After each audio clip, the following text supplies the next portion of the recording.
There's something for every imagination at your local comic shop. Visit comicshoplocator.com to find a store near you.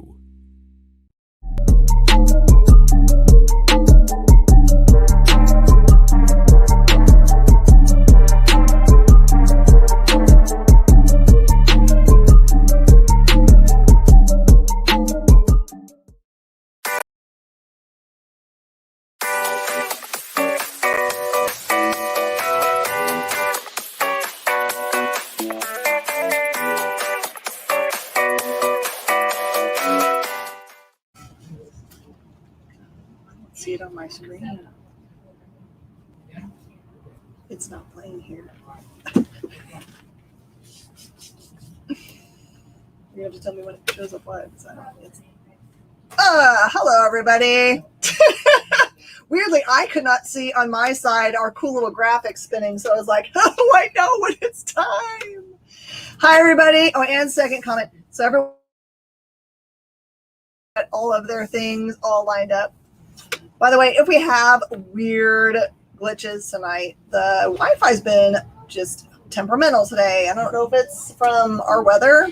The storms that came through are all done. So, hi everybody. I'm Ms. Jen, and you're on The Experience, and this is What's in the Box? And Hannah or Jenna at this point would scream, "What's in the box?" But as Jenna did all kinds of yelling and screaming this weekend. He's playing it over and over again. I love it. She has no voice. So if you want to know why you're not hearing Jenna, it's because she lost her voice this weekend completely. There you go. She's going to be whistling. So she's a Jenna bird today. A reminder for everybody that is joining us, it would be really, really great to do some liking and sharing, and every once in a while give some hearts and thumbs up for JD, who is our producer in the chair tonight. Woot woot! And as our interaction stuff, I'm going to be reading you dumb, amazing, but true stories about people, places, and things. So after every break, I will give you guys a new fact that you can use at parties to impress people, which will be fun. So tonight is a Source Point Press night. So we're going to have all kinds of fun people stopping by and hanging out with us, and you'll get to know them, which is the most fun. And they can pop on anytime they want. I see that Howard Wong is in the house. Hey, how's it going? What's going on, man? Not too much. Wow. You're not the part of the country that has flooding or tornadoes or the Four Horsemen? We're north of that. I'm actually in Canada, so we're in Toronto. So New York City is just south, the south. But I have family and friends there, so I've been watching live footages from people's basements and stuff, which is kind of creepy because it's sort of like we're in the basement. It's sort of like so you're sort of watching a movie, but your friend and family in their actual basement. So you're sort of worried, and then you see the flooding on Facebook, and so good Lord. It's crazy over there. Today of the back room of someone's store. I think that they were a comic book store, and there was water coming out of the walls, literally running through their store. What do you do with that? I don't know. It's when I saw that, because I have family in New York, shoot, I just brain-farted the area now. Let me think of the area in New York, Chinatown. I totally forgot the area is called. You're having a meeting. But I remember taking the subway, and they kept talking to me about rats and how big they are in New York. And I was like, yeah, I hear the stories. And then I saw someone go across the tracks. And I'm like, that's a cat. That's not a holy crap.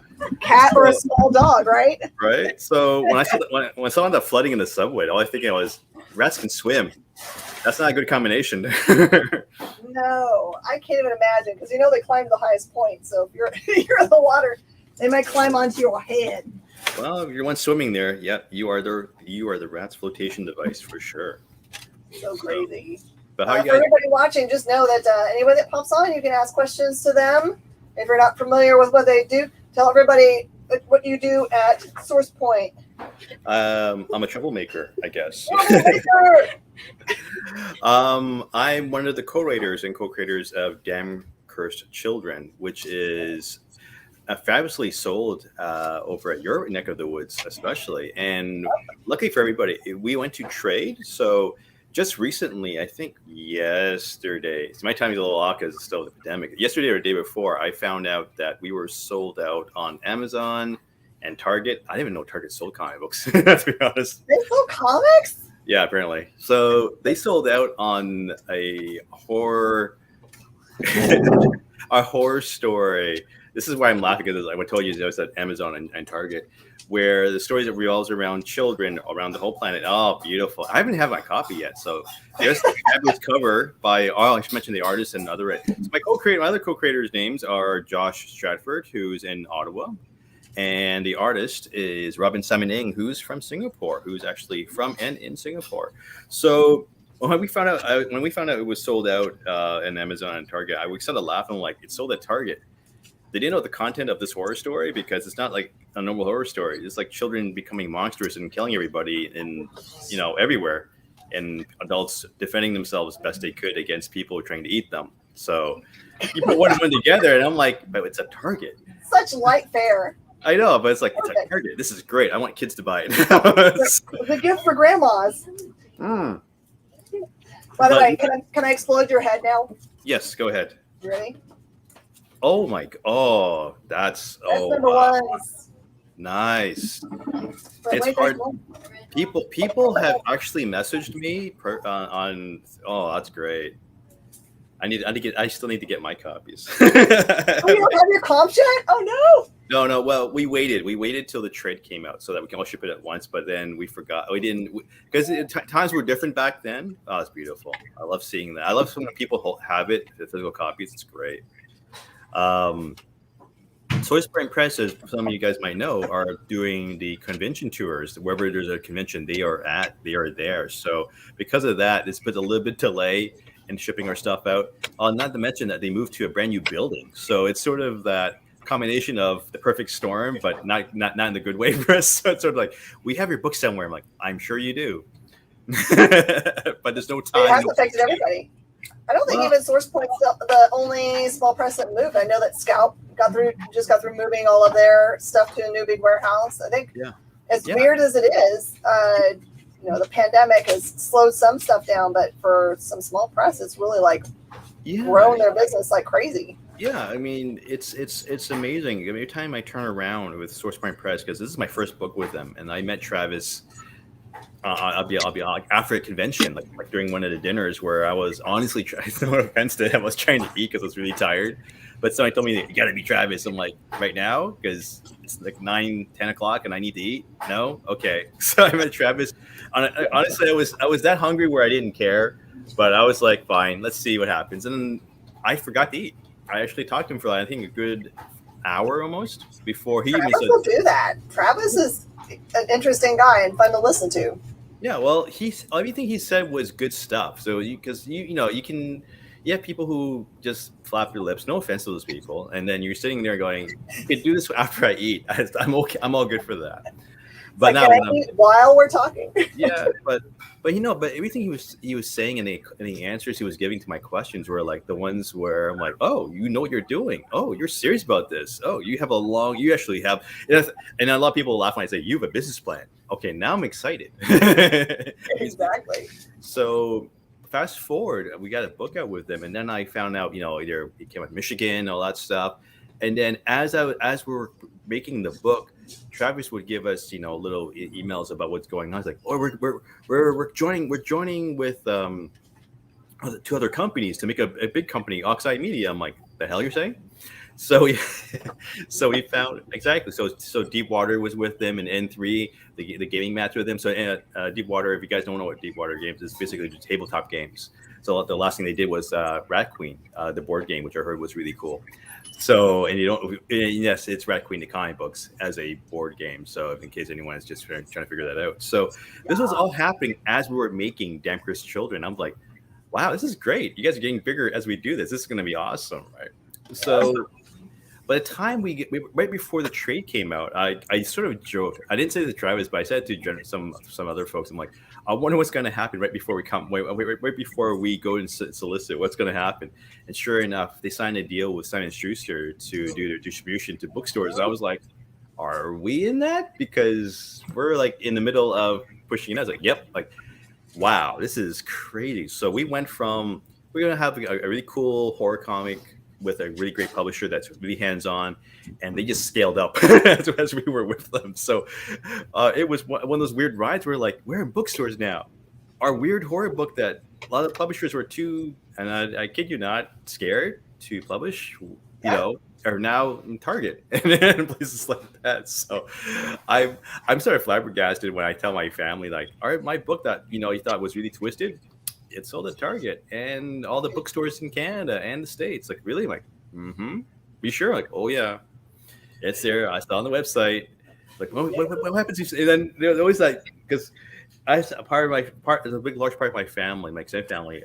They know I do comic books, but I don't think anyone read them really. They look at the art. I'm a writer, so that tells you a lot. But when they saw the art for this, is when they start emailing me back.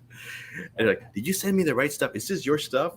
Because it doesn't look like your stuff. I'm like, it is. I know I'm more known for like superhero stuff, but this is something I enjoy. So really good detailed work, right? Oh my God, Rob! I love that it's black and white. This is like the first comic book I ever made was all black and white because it was mid '90s. That's the way you did it, right? Yep. Mid '90s. That's my. Back in the day when you did the ash cans, when people are called zines now, we call them ash cans, which was like old term actually. But yeah, I'm sorry, but this person's on the wrong side of the car. They're underneath the car. Well, they're children, so it's fine. Like I said, it's sold at Target and other wonderful family-friendly places. This panel, it's like when there's a kid, they're like chewing somebody's body parts. Yeah. So it's the fun thing about this art was that because Robin Simon Ing, so I was going on. Robin is from Singapore and Singaporean. I don't know how it is there for this kind of content. Like here, it's totally fine because we grew up with EC Comics and the old horror comics from Marvel, which is basically was harken back to Werewolf by Night and so forth. So in the middle of production, I had to email him and ask him for a phone call. Like, I really want to know if it's okay. If it's not okay, we could change your name, like do something to help you out, not get you in trouble just to do a comic book. That's just silly, right? Yeah. He's like, oh, it's fine. I'm like, okay, because I don't want to assume I know how things are run over there. So, and it was weird because we would send him scripts where we're like, so what's happening? These kids are doing this to an adult. So the adult's gonna whack him in with whatever's, and that's it. Then he'll take that and then he just goes off kilter. It's like I want to put like 30 more kids. Have more here. That's like, because we had like for the car scene, we had like I think 2 or 3 kids because we didn't want him to draw like crazy. Because the scene before that was at a school. He drew like every single person. It's like very detailed in the background. It's not like the normal kind of like we'll put a few things there. It's like it's insane. Yeah. I keep telling them like you don't have to do. I mean, I wrote down the script silhouette because I want you to live and not like die drawing this. But he drew them all. So like even like there's a school scene with all the parents there for a play, and he drew every single face. It was insane. I still look at them like, why did you do that? It's great. I'm not saying it's bad. It's insane. So like things like that car scene was supposed to probably 2 or 3 kids, but if you start counting, it gets to the double digits. Yeah, look at the parents. Isn't that crazy? That's absolutely bonkers to me. Like, I love the guy to death. I mean, he's so soft spoken. He's such a nice guy, and I mean, I met him like once when I was traveling to Hong Kong. He was in Hong Kong for vacation as well, so I met him and his wife. And I think he said all 4 words because his wife he's basically is the extrovert in the family, and she's just like talking nonstop, which is great. So and the thing was, I was trying to connect with Robin because I actually met Robin online way back when I was doing my image book with After the Cape. I was looking for an artist for volume 2, and he answered one of the ads I had on, I think, Digital Webbing or Pencil Jack back in the day. And everything was good. He was actually approved by everybody. then he had kids, and his schedule went to hell. So he said he couldn't do it because he had his first kid. Like, I totally get it. I was greenlit when I had my first kid at the same time, and I bit the bullet and did both. It's not advisable. So from that point, so it was like what, early 2000s, I known him, and I was trying to find a project to do with him. And then I showed the script of this, Sam Chris Schilling, to him. And I didn't tell him it was not a superhero book and then whatever. He's like, he comes back like, this is pretty like horrific. I'm like, in a good way or bad way? And he's like, I kind of like it. I think I'll do it. I'm like, great. And he just started turning out pages, and it was nuts because it's like, if you look at his detail, like, I mean, he was good back then. There's no room on the page for not detailed. Oh my god! So, and then, like, you know what the funny thing is about his art? Like, a lot of people asked if why if we were ever going to color it. Can you color it? Will you color it? And if you really want to know how Robin would color it, if you look at the covers, those are his colors. That's how he would color it. But Okay. yeah. So to me, I think it would work, but it'll be too muddled because it's just so much detail in the line work that unless we go to an increased sized version of it, we couldn't see everything if we colored it. So right now, it's going to stay black and white. You got quotes from Palmiotti Yes, I did. and from Steve Niles. What? Yeah, You got the blessing.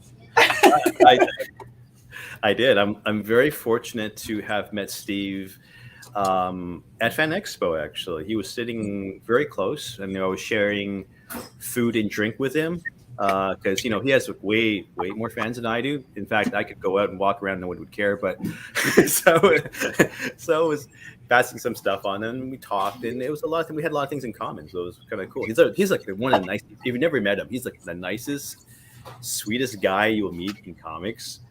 Compared to what he writes, it's completely 180. It's a completely 180. So because Cullen Bunn's the same. Like, he writes a lot of horror, and he's just he's like a sweet dad. So it's so it's weird when I'm like, you're so different from what you wrote. It's like I'm like when I tell my wife and my kids about you, they don't believe me, but it's true. You're like the nicest guy. So I kept in contact with him for all those years, and then when this came out, I'm like, I want to send it to you, and if you have time for a quote, cool. If not, I just want to know what you think about it. She shot us actually 2 quotes to choose from, and we got selfish and we put both in the book, one in the cover and one's inside. So we couldn't decide which one not to take. So we have 2 quotes from Steve. Jimmy Palmiotti. Good quotes. Yeah, I know. They're like it's like when I told the team, like, is this real? Is this like Steve Niles, as in like 30 Days of Night Steve Niles? I'm like, yeah. I know because I met him, so yes. But the giant forward by Palmiotti. Oh, oh my God, Jimmy is a sweetheart of a man. I've known him. I never met him in person yet, but I've known him online forever. Like, I honestly don't know how long I've known him for, but probably since the early 2000s. Amanda will hand you candy. That's their thing. I would eat it, which is kind of weird to eat their candy, but I've known him forever. And the thing is, anytime you asked him a question, like a serious question, he would literally instantly answer it. This is insane because he's busy, obviously, right?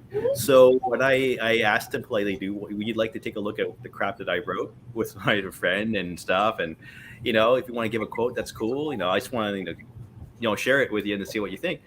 And I joined him like, maybe a forward or whatever if you have time, which you don't. The same day I sent it to him, the same day he gave the forward back. Like, he literally finished reading it and instantly wrote the forward and then emailed me, and that was like that long thing. And I shared it with the team, and they're like, "Is this real?" Like, yeah, I'm kind of freaking out, so don't ask me anything right now. I'm still gonna read this again, and I'm pretty sure that was the real Jimmy that I had talked to online just now. Oh yeah. I mean, that sounds like him. He's down to do those kinds of things. So for people who are watching, if you now have heard all of those amazing things about Darn Cursed Children, and you're like, think to yourself, I need to have that stuff. We have choices for you, and it has been sold out. So I did not know that, but I'm so happy I have them for you. I see that Sean wants to have a trade. The trades are $20, but I do have enough to have at least 2 full runs, and I'm just selling them at their regular prices. Wow, because I saw them on eBay. They are not regular price on eBay. So wow. I've got enough to give you. There's a bunch of number 1s, but I've got My only holdback is I only have 2 number 3s and 2 number 4s. So if you want to have a run, I've only got enough for 2. So if you guys call those, I'll honor the prices that are on these bad boys for you guys. That's a great collection. Yes, you guys know that the covers for the singles are not colored inside the trade because the trade is in black and white. So the only way you can get the color covers are to buy the singles. Just so people know, because people have asked that before, and I was like, yeah, it's actually all black and white inside. So the covers are black and white inside as well, grayscale. So if you want the color covers, the only way to get them is the singles. So if you're into that, Perfect. so yeah. So they actually put the cover. Like you're right. So there's the black and white version. Yeah. Number 1. There you go, hun. Anyone have any questions? Yeah, you definitely shoot me some questions, guys. You don't get to just talk to the creator just every day. Feel Did anyone type one in? You can type, you can ask, do whatever. I'm all good. So do you have anything else in the works that's going to be out in the next month or so? Not the next month or so, but I am doing a one-shot with Robin that has been in the back burner for almost like a decade as well. If you like zombies and you like samurai, you're gonna like this a lot. It's going from Source Press. Plus samurai. Yeah, so this is from Source Press as well, and this was literally based on me flapping my lips to Robin. I was just joking. What happened when you take this and this together and base it on this historical thing? And he's like, you should write that. I'm like, yeah, I should. And I started writing it. And as I wrote it, it became more crazy. And now that you've seen his art a bit, that you could have an idea of where I'm like, this is almost impossible to draw because of all this like open ground scenes. Like it's like there's no internal scenes. It's like just people and zombies there. He's like, yeah, it's fine. And he turned in pages, and I was like, I'm gonna send this to Travis and see what he said. And Travis came back, he's like, holy fuck. I'm like, yeah. Now he has to ink it. It's like, now he gets to ink it. So I'm like, yeah, I wrote it. I didn't think he was going to draw it like that, but here we are. So it's one of those silly things that, it's the 2 things I like and I love. And I'm like, I wonder if he'll be cool with it. And it became a thing. Like the more you do it, it's the same thing with Jan Chris Chillen. That was actually not preconceived as a story. It was literally Josh, my co-writing partner. He called me up one day when I was sick. And my kids were way younger back then. And we were in daycare, so I was sick all the time. He called me, and I was sick again, sick on top of being sick. And then I was in bed dying, and he called me not because he cares, like I love him, but it was because he cares. He was called because the Fan Expo was coming up, and he wanted to see if he can come in with me and be my helper and get a free ticket. As I was like my deathbed, hey, why not? So he asked, he's like, are you sick again? I'm like, yeah, I'm sick again. It's like, what happens? It's my kid. It's like, damn cursed children. I'm like, oh, that's a great title. You should write that as a story. It's like, no, you should write that. I'm like, I'm in no condition to do anything but not die. So if you start it up, we'll do it together. And hopefully if I live, we'll do it. We'll finish the story. So that's what happened. And literally that's crazy. Yeah, he went to town on that. And he has a film background. He's like, people only know Josh as he owns a 1930s single screen cinema from the 1930s in Ottawa. That's why people know him. Yeah, the people know him for that, but they don't know that he has a film background. He actually does independent film and stuff. How I met Josh at San Diego Comic-Con, it was sort of through comic books, but not, because he was there to show his indie film. I was there with Image back then, but it so happened we were staying in the same condo. I didn't know him. I just knew somebody who knew him. So when he came and took the sofa, which I wasn't allowed to sleep in, I slept in this, and I kid you not, I was in a walk-in closet for my San Diego Comic-Con for my first book. Hey man, you're just happy for anywhere to put your head at San Diego, man. You know what? Having four walls and not people on your top with you is great. And I'm gonna mention what happened the day before that. But so that's how I met Josh. Was just literally just two geeks being at it was not planned or perceived like this. So it was hilarious how we met, and that's how we met. And then if Josh was here, we would tell the stories of how I was trying to have lunch with him, and then I wasn't scheduled for lunch because that's how it works in San Diego Comic-Con. And he ended up having drinks with Simon Beasley and hanging out and getting free shit with him. And then that's how I got my. I was Simon Beasley art book because of Josh telling him what happened, which just means let him be on, and he's saying he'll go on his own, wondering if I'm alive or dead for lunch. So Simon Bisley wrote down in an art book to me, it's like, for Howard, F you, Simon Bisley, and I was like, Perfect. I'm like, great. I don't really deserve that. I sort of deserve that. So I'm saying I take it. So that's how I met Josh, and we've been like friends since then, right? So that's like, wow, early 2000s, 2006, 7, whatever. So it's crazy. That's back in the days when you could just get your ticket for the next year at the con. Yeah. Oh my. It was. What's crazy? People thought it was like crazy back then. I don't want to go now. It's just because nuts. I don't know if I can, but I was lucky enough to share a condo with people I met the day before or the week. I think the week of in Toronto at another social event, and they literally saw me in the street going, "What are you doing on the street this hour?" I'm like, "Because the place I went online to share with people, there's about 25 more people than I thought." So I was literally sleeping on a cushion, like not like a sofa cushion, like a cushion. I was like, "That's my bed." That's no. So they helped me out, and he's like, "You know what? Well, you can split the condo another way, but it's only a walk-in closet. If you're cool, that's hey. If there's no one else in that closet, it's mine. It's cool. I will sleep on the floor." That's what I did. So every morning I came, I woke up, went to the con, did my thing, and went back to my little weird gimp hole at night to sleep. But I wouldn't change it for the world, because I met Josh and I met a bunch of other people there. I mean, I shared the condo with Tom Fowler, which is an amazing artist, by the way.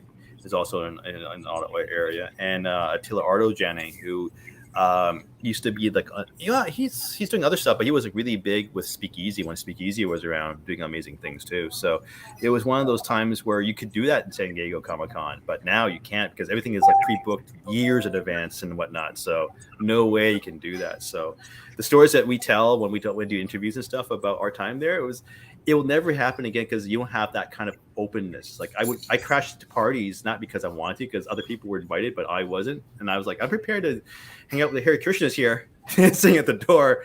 I'm cool. But then they like just say your name. Like, I'm not gonna do that. And they would just tell them what book I did. Like, yeah, fine, get in. And then I was like, my God, you could do that? Not anymore. You don't do that now. Like back then, you could do that. So you get to hang out with people. Drop. There's 100% guarantee you can name drop and still get places in San Diego. Yeah, well, yeah, I guess, but I didn't want to do that. I'm very Canadian, so it was a weird time, and I was like, this is so much a Hollywood feeling weirdness, and you're there, but you see people you recognize from your city, and like, okay, I feel better because there's other Toronto people here who are in that corner there, so I'm gonna be like high school and go to the loser corner and sit there with them and watch everybody else. But that's how it was back then. So it's one of those things where you meet somebody, you be friends, and then you never know that one word became the title of the book, and it went on from there. So all the power to having friends who are geeks and stuff. So Damn Cursed Children was literally a friend dissing my children. That's where it came from. What an awesome origin story. Oh, I love We've run out of time and we're getting ready to take a break. Where can people follow you? Where is the best place to follow all your work? Wow, good question. Best place for work would be my blog, which also has links to all my social media stuff. So if you go to howard-wong.blogspot.com, you would have remotely the newest information from me. I'm a little behind lately, but you have all my social media accounts there, so hook up to those, and that's where I post the most stuff. Between comics and my pictures of my dogs and food, you'll get comic book stuff as well. So I'm human. I mean, come on. I'm not gonna just do comic books. That's boring for me. So hit me up on there. Instagram.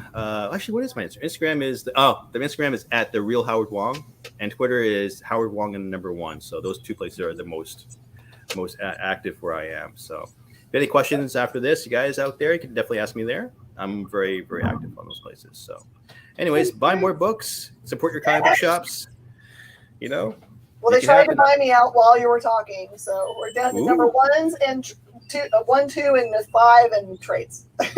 Nice. You possibly, I don't know, can get the missing singles from SourcePoint Press website. Don't quote me on that, because I did not ask them at all. Oh, Garrett Gunn's here. He can take over. I'm going to high five. They are giving them the baton and let Garrett come over. Let's take a break, and then we'll bring Garrett on. Yeah. Craziness. Bye, everybody. Thank you so much, Howard. Later.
To be continued. 3 little words that hold the secret to the next great story. 3 words that will thrill you, confound you, give life to new possibilities. Every variation of To Be Continued is a promise of adventure, a promise of excitement, a promise of unseen wonders and unexplored worlds. A promise that every issue you read makes you a part of a never-ending journey. And behind every page, there will be an unopened door waiting for you. This story to be continued at your local comic book shop today. Visit comicshoplocator.com today.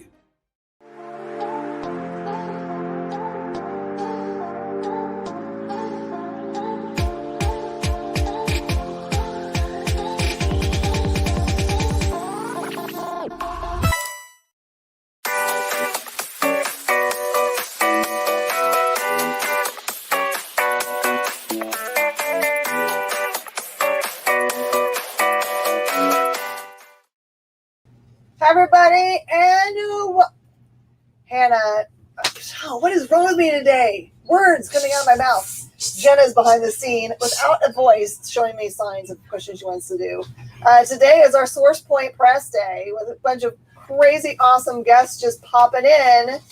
Now up the amazingly talented and super sassy Garrett Gunn. I thought for sure you were gonna pull somebody else up. I was like, what? That's not. She's not talking about me. Sassy. I mean, sassy's correct. I don't know about the other things. Yeah. What's going on? It's been a fun day. I mean, we had Howard Wong come on and I saw about his darn cursed children's. He looks like such a villain. What? Like, he does not. He is the nicest person, but Howard looks like he should be like a villain in like some, I don't know, some like murder mystery. Because he looks so nice and he can't possibly be. Yeah, and it's like it's the facial hair. He has like that really like ominous goatee mustache combo. It's he's a character. I love it. Ominous, huh? Yeah, absolutely. No. Sassy Viking. Ryan says, "Look at that sassy, sexy Viking." That's right. I am here to grace you with my obnoxious presence. So what was what was in the box? So we're just slowly pulling things out as we know people are coming. Hey, on. look! I don't really marketing. know what's in it. Marketing. You put my books up there right as I came on. I saw your pretty face show up, and I was like, "Well, I know where at least something is." Yeah, people ask me for those all the time. I'm glad you have them because I don't think we have any left. I thought I couldn't get any more of these, so this box is a box that keeps on giving. So yeah, there's Birthday Bash. If anyone missed out on Birthday Bash Workhorns, there's a chance to grab it up. What happens in this one? That's what part of the storyline is this? Really so it's a one shot. So it takes place right after the 4-issue miniseries. And it's just a one-shot about them investigating the most terrifying thing in the galaxy, a children's birthday party. But the important thing about Birthday Bash that I try to tell people is that Birthday Bash is the first appearance of a new team. And the last time we introduced a team in the first Warcorns one-shot, I told everybody, I was like, you should buy a couple of these because, like, when the show or whatever gets announced, you're going to want the first appearance. The same thing's going to happen with Birthday Bash. In fact, I just got done writing the first issue of Warcorns International #1, which is about that team. So there's a 4-issue miniseries coming next spring. Please tell me there's like a really badly bucktooth horsey Warcorn. Oh, it's better than that. It's it's better than that. So Warcorns International is centered around sort of like the B-string Warcorns team. And they're all sort of these like MK Ultra, like, sleepers that were sent. Yeah. It's like, that's a huge spoiler you're giving away right there. Oh, sorry. They had a big potty word on the other side, Way to go. It's a Garrett book. There's always potty words.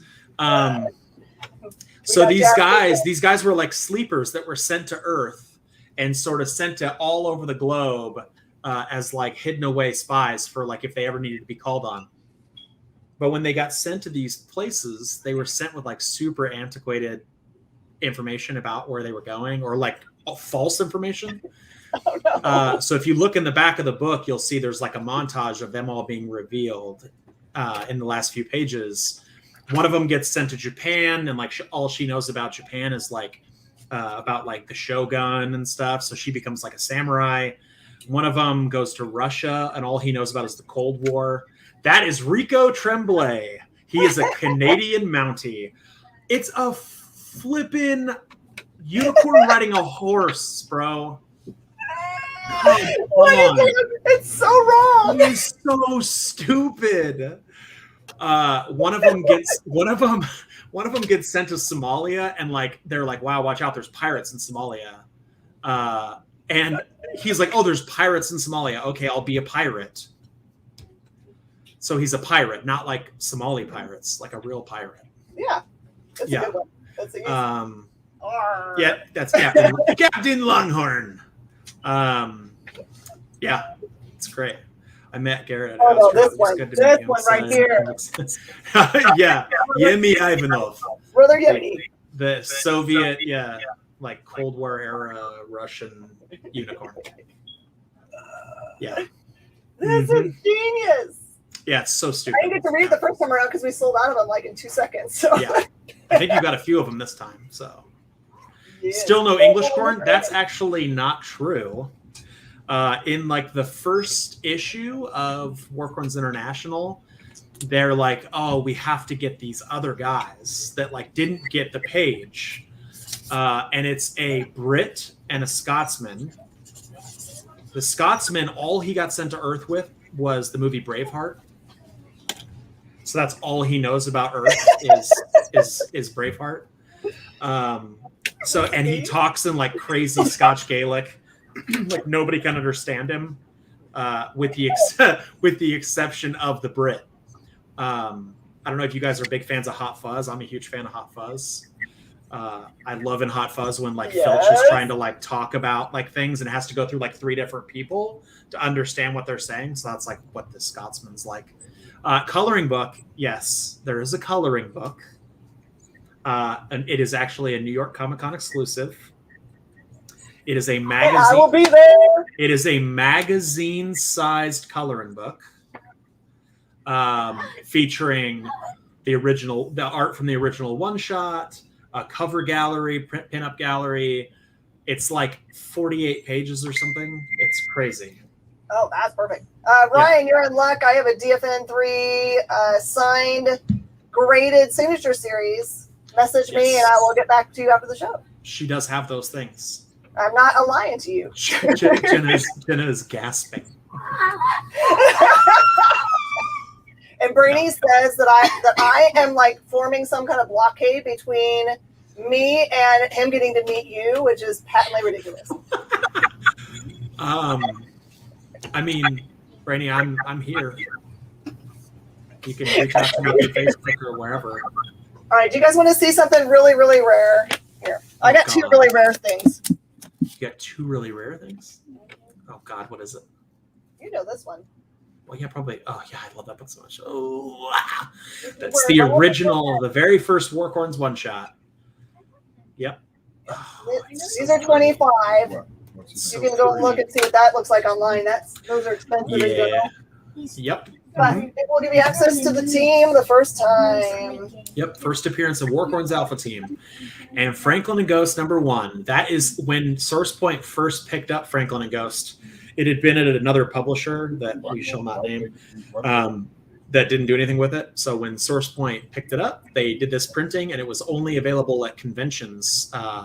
When I first signed with SourcePoint, I was like traveling around. I didn't know how to sell books. I'd never gone to Comic Cons like as a creator before. And it was just me sitting there being like, "Will you buy my $5 book, please?" But it's so pretty. It's pretty great. I mean, the cover is spectacular. I mean, that's bad. Yeah, it's super good. Yeah. Right, and the Franklin goes to the same price, just so people aren't like, "What? Those aren't $5?" Yeah. Yeah. They're not $5 anymore. Now everybody sells them on eBay, makes a bunch of money. People are like, I can't believe you're like selling copies of like somebody that when I was trying to sell Good Boy the other day was like, you're charging $20 for this? And I was like, yeah, bro. Like the cheapest one you go buy on eBay is like $50. The fact that I'm only charging $20, I thought was a good deal. It is. It's like you're getting the discount. I was trying to hook people up, but yeah, it's just crazy. I have a few more Franklin and Ghost, just not out front. So if you'll give you 26 cents for it, or you'll give Garrett 26 cents for it. He'll punch you in the face. I won't do that. My days of killing people are over. Now I'm just a big softie. Oh, are you kidding me? All right, yeah. And also, if you wanted, like, this is really cool, right? Because it looks like a set of Crayola here. Yeah. Right? I still really do have Warcorns 1, 2, 3, and 4. Yeah. The important things to note, I mean, the whole miniseries is really, I learned very early on the important things to collectors about books. And so like almost all of those books have a first appearance or some kind of special thing that happens in them. So it's, yeah, oh my God. Yeah. So I'll tell you a little like inside story about these covers. So you'll notice on those covers, there's a little chibi unicorns riding around and stuff. Yes. So, okay. So originally those things started as just Kit, our interior and cover artist. Like he just did that for fun. He was like, oh, that's funny. I'll just draw little ones. And like when he did the first miniseries in the book, he was just putting these small unicorns everywhere, like making jokes, like sitting there being like, you know, hell yeah, or whatever, like in the book as things happen. And I was like, Kit, what? These aren't in the script. What is this? And he was like, I don't know. And I was like, what? Okay. So he put these all through the book, and I was like, well, if they're going to be in the book, they have to have a story. And he was like, okay. So we wrote this whole, what are you doing? Apparently my kid can't listen to the fact that I got like an on-air button. Yeah, I got an on-air button at the door. What's up, bro? Can you go watch TV or something? Oh, I love it. He walked away exactly like the Diary of a Wimpy Kid kid. I know. He's a turd. So we wrote this whole story about how there's this like universe, this like whole plane of existence where there's this whole universe of smaller chibi unicorns that exist. And they're all led by this basically like monarch called Her Majesty Sparklebutt. And she is the one. She changes colors and stuff, and that's her. That's on all the covers flying around because she she's sort of this like watcher character. She just likes to go around and like watch crazy stuff happen. So that's her. She got an AK-47 there. She's riding a spaceship in another one. All kinds of stuff. She's crazy. But there's a story coming out, I think in summer, where the Warcorns get sucked into the chibi universe. And it's inside that universe. It's like The Good Place. Did you guys watch The Good Place? You can't curse. You can't, like, there's no blood. There's no anything. And the title of the book is Warcorns. This is effed. But it's spelled out, but everything is in like wingdings, and they're like, why can't I say this word? Like, this sucks. And then like when they shoot people, instead of blood, it's like bubbles and like and glitter and stuff. Yeah, and that whole thing, that whole story is based around the fact that the EXP won't let me curse.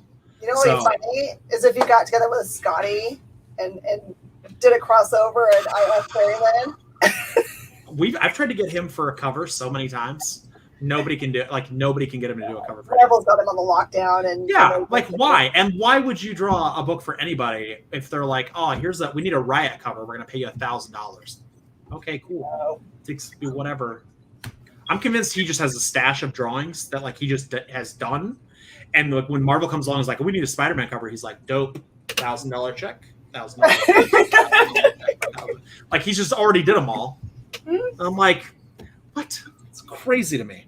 Chibi Warcorns, Garrett, you madman. I am a madman. We also have Greg Wright is working on working on a story for Warcorns called Killer Candy Mountain. So that's going to be coming too. Is that a reference to Rock Candy Mountain by chance? That and Candyland. Okay, good. So it's like this whole universe, sort of like Candyland, that the Warcorns have to go to, because all these like leaders in this like whole universe, this candy universe, are all being killed off. So is there a unicorn hobo then? There is, actually. he's the person that like they meet, like when they get there. He's like the gatekeeper who is like sort of like, when they go in this universe, he's the one that like warns them about what's going on and like all this stuff. Yeah. Did you ever read Rock Candy Mountain? Yes.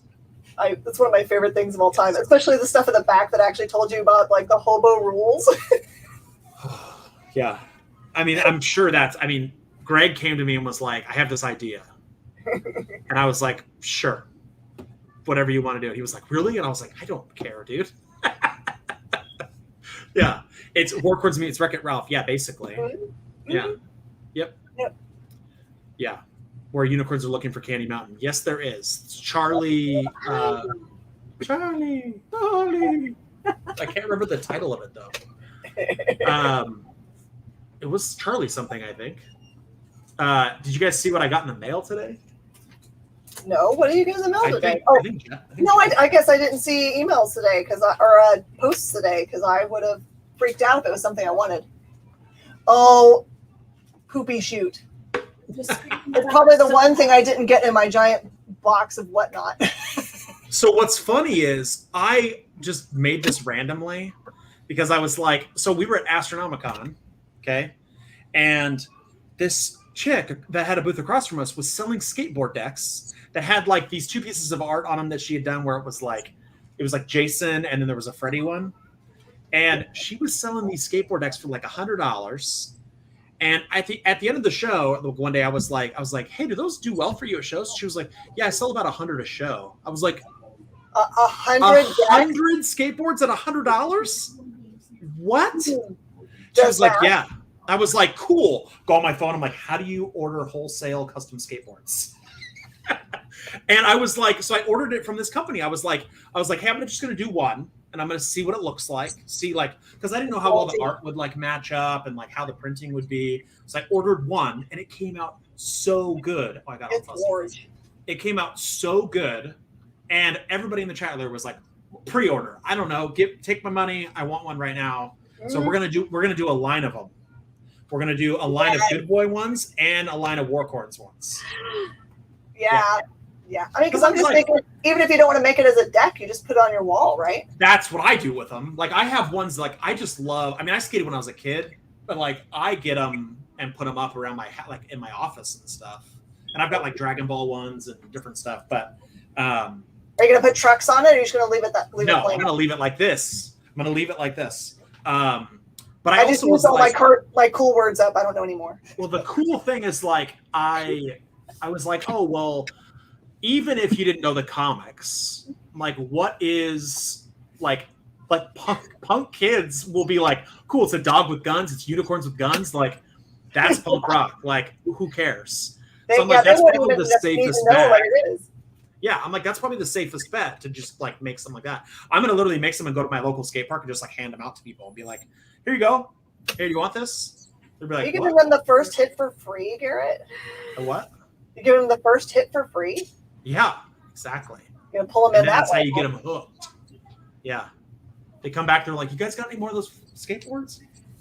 Yeah, you're gonna be Daddy Wardeck soon. I wish. What are you doing? I need paper. Paper? He needs the paper. There's paper right here. Here, look, there's You a bunch. gotta draw, Daddy. Look, right next to my Flint sketch cover of Straight Ups. Ah! Isn't that amazing? That's gorgeous. Yeah. Did you get all your You're paper? gonna die over here, by the way. Go do your thing. I need a paper. There you go. That. Have a good time. I love it so Metal much. skateboard deck back in the day. Yeah, so I think it's gonna be dope. They sent me like the grip tape for it, like unapplied, and I was like, I'm just gonna reuse this as sandpaper for my house. It's basically like the same thing, right? Oh my gosh. All right, Yeah, it's gonna be awesome. Garrett, do you know about this stuff from Astronomicon? Will you be able to like help me? I do, because I'm the one that designed that exclusive. Okay, you want to know what's funny? I have like a really super rare one that you sent me because it's like probably the only one that will ever exist. I'll show you. What? Yeah. Okay, so this piece of paper that's in the front decided to eat part of the front of this one, so it's going to be the only one that comes as a two-piece. You have to reassemble it yourself. That's funny. That's funny. So those exclusives are so like crazy because Josh, when we were making those, the original plan, like when I designed this exclusive, was I was like, all right, we're going to order these bags, we're going to get them screen printed, and they'll be ready to just put the stuff in and it's done. Josh was like, oh, I'm not going to spend the money for us to like do that. I'll print them myself. So he bought 800 black bags, and up until this is no exaggeration, the day before the convention, he was in the top of the warehouse screen printing bags and like hand drying them. I was like, what? Everyone was like stressing out. They're like, oh my God, we have to get these to the show tomorrow. And Josh is like still printing bags. Does the color variation on it mean anything Do at all? you know why there's a color variation? Because Josh bought out the green ink from every store in Saginaw. So then he had to start mixing his own green ink. So the color of the green is based on the batch where he was like, oh, I have to mix green again, but he can't color match it. So like he just kept going, and it's just a bunch of different greens. It's the most hilarious thing ever. I thought, man, if there's like 5 different ones, because wasn't there like There's 5 4 different covers. 4 different ones? But how do you know? You just like you don't know until you look. So There's okay, like- so what there's this extra exclusive stuff in here. You can feel them. Yeah. So every bag comes with one of the 4 covers, ranging from trade dress to virgin. There's a ghost art variant, which is like it's like kind of tone colored, and then a chromium virgin. And the art was done by Joe Rubenstein, who some of you guys will know from Wolverine and a bajillion other things. He did the cover art. Inside every bag is a chance at other loot. So you can get original sketch cards by Jamie Madrox. Every book or every bag comes with a sampler CD that was only exclusive to Astronomicon. They came with prints, chromium prints, stickers, all kinds of stuff. So basically the less rare your book is, like the variant you got, the higher your chances of getting like something really cool, like the chromium prints by Tyler Kirkham or the sketch cards, stuff like that. So these were like, were they 30? Is that what they were? They were $30 or 4 for $100. Oh, that makes sense. Yeah, and then people were like, "I want to pay 4 because I want to like try to get all 4 covers." And There's then no they get 3, guarantee. and then you get 3 trade dress and a virgin, and they'd be like, "Damn it, I need 4 more." It's like, Yeah, and I was Right? like, "Please empty them out of our booth, please." Yeah, it was crazy. There was a line. There was a line around the booth. It was nuts. there you go. They're 30 a piece. I'm going to randomly pick it. Jeff, I'm just going to go straight across. Does anybody want the super rare? It's jankied. because he put it in there when it was still wet. That's Just let me know. that's so funny. They Let me get your color variant here. I think it's great. Yeah. What are you doing, kid? It's like rummaging through stuff. That's so funny. Jay messaged me and was like, I can't wait till you show off the skateboard. And then I showed it on the thing already. I think Jay wants to this video where I'll hear about it, and it woke me from a nap. She was like, I hear Garrett somewhere. What? Just got 4. Yeah. Sean, do you care which ones? Minigun. That is Ronan Alistair Gunn, aka Ronan the Accuser. Yeah. Oh, boosh. Boom. He's We are amongst our people. Yeah. Yep. He is ridiculous. All right, Paul. You want to set a 4, even though that might not be an actual All set. Talbot. Yep. That one looks dark. There's the Talbot. A haunted bag for Val. Should have bought more. I should have. What am I thinking about? It's good. We'll sell out. It's fine. For me, I think the reason I didn't is because I misunderstood and I thought that it was just going to be the basically the books, like a. Oh yeah, like the set of the books. This is way cooler. Yeah. What up, This is Paul? my jam. I like anything I don't know what it is. I do too. So does every other collector ever. Like Twisted, when we pitched this exclusive to them, Twisted was like, I don't know if people are gonna like mystery bags. I was like, everybody. Janky one. Otherwise, keeping the janky one. I was like, anybody who collects comics is gonna want a mystery bag. Like, this isn't our first rodeo, bro. Ashton, to give you vowels. Okay, I got vowels. One. Curtis. All right. I was it just like this at the show too, where you're just like going, and we're out. Yeah, exactly. Yeah, it's gonna be great. All of the, I've been trying to step up the exclusive game for all of our shows. New York is gonna be nuts. There's so many cool exclusives in New York. That's it, everybody. There's one more set and a single. Ashton wants to know if you got them for 4 bags.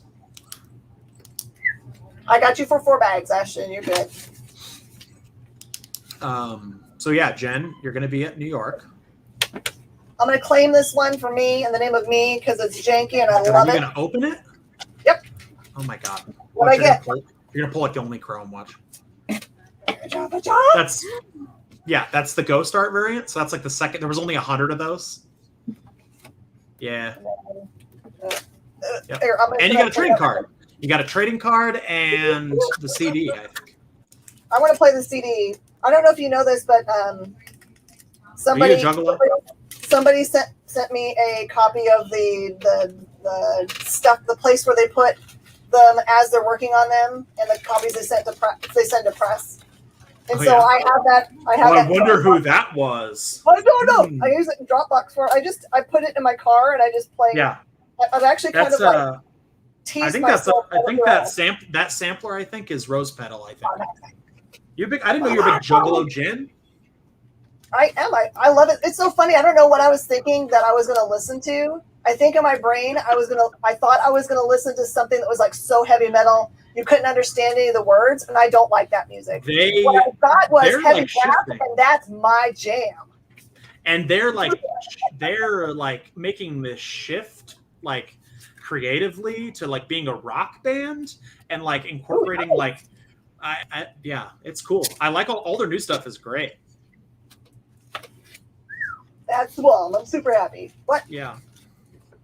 One, Dad, Russell G. Okay, Russell G. All right, we're down to one. We have just one set that's available. Actually, we don't. We have like not a full set. So now they've gone straight to $30 each. I messed it up. Cool to do more of these. If someone wants a set, I'll give up mine that I know what it is. I'm totally cool with that. I don't want to spoil someone's set if they wanted to get a set. Jay Burns, between you and Frank Gogol, we're gonna have so many different covers. Yeah. Yep. I mean, I'm trying to like limit it at least somewhat. but I don't make any promises. Oh man. We just finished Good Boy number 3 today. We just got all the finished art. It gets lettered tomorrow and goes off to print. So that's exciting. That's crazy. You guys are working through it so fast. Yeah, and we already have the ash can for volume 2 done. We just approved the art for it today. It's going to be spectacular. And then you're going to come to New York. You're going to get some New York Comic-Con exclusives. Oh, I'm going to try to control myself from not just like... Well, you're going to have to get... So let's see. There's a Rise of Dracula exclusive, which is the sequel to Cult. There's a Good Boy exclusive. There's the coloring book for Warhorns. Did you draw something? What we get? Did you draw? Well, Logan tried to Logan drew the outline and you colored it? Oh, dope, dude. That's really good. Good job. online. Yeah. There's Rise of Dracula, there's Good Boy, there's Warhorns, there's a Darling exclusive, and there's a Twisted exclusive with cover art by Robert Hack. Oh, wow. I haven't seen a hack cover forever, I don't think. I mean, he does all the Sabrina stuff. Yeah, but they haven't put out a title in. No, but he killed it. Yeah. What are you? He knows how to do dark. Don't open an umbrella inside, bro. It's bad luck. It's bad luck. He says luck doesn't rule me. Yeah, exactly. Need a Good Boy cartoon, and I will voice a character. Maybe that's already in the works. There might be something going down. I mean, I know that there's people that are trying to get in contact with the creator of John Wick to get him involved, but I don't know what's going on with that. It's above my pay grade. All right, Garrett. I'll let you go so you can go hang out with your kiddo. He's sounds good. Adorable. All right. Well, hopefully you find more cool stuff in the box. Yeah, this has been the most fun box, and we haven't even really touched the surface. So good. Thank you so much, sir. You got it. I will see you guys later. All right. Bye, guys. We'll be right back after this. Words from our sponsor.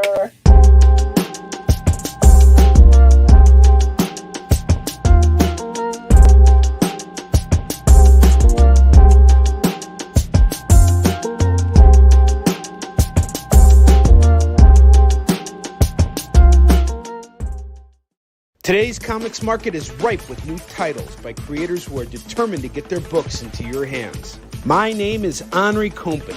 For the last decade, I've been making and selling my own creator-owned comics and dealing as a collector in live sales. My signature series, Yi Sun Shin, is the book that cannot be defeated in battle and has over 250,000 copies in print. Now I'm taking comics to the next level and laying the groundwork for my fellow creators to get their voices heard so they can connect directly with you. This is your chance to engage live with top comic book talent and get your comics signed without having to wait in long lines or pay any fees. But remember, we only have a limited amount of their books in stock, so always remember to call it as you see it. To be continued. 3 little words that hold the secret to the next great story. 3 words that will thrill you, confound you, give life to new possibilities. Every variation of To Be Continued is a promise of adventure, a promise of excitement, a promise of unseen wonders and unexplored worlds. A promise that every issue you read makes you a part of a never-ending journey. And behind every page, there will be an unopened door waiting for you. This story to be continued at your local comic book shop today. Visit comicshoplocator.com today.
and welcome back. I just heard back from Howard Wong, who was on earlier, that was the first time he had ever been part of a live selling experience, and he thought it was really cool. So thanks, guys, for treating him like a king, which he is. And Garrett always makes it so much fun.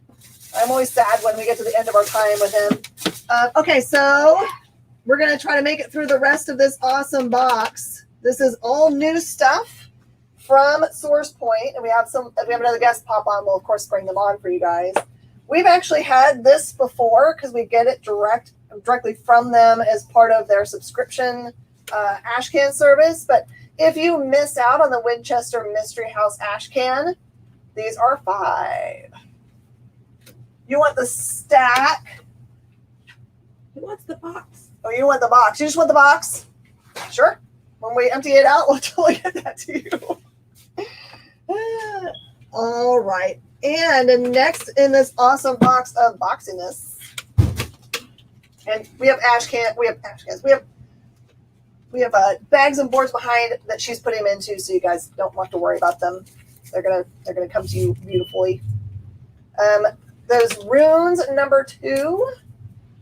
We have runes number 1s also. If you want to get started into this series, it's so funny because this looks like a bracelet that I think some people just have around their house. His profile pic is freaking him out. If you want to know what the art style looks like inside of runes, you can kind of tell what the era it's supposed to be about is for you. That's runes number 2.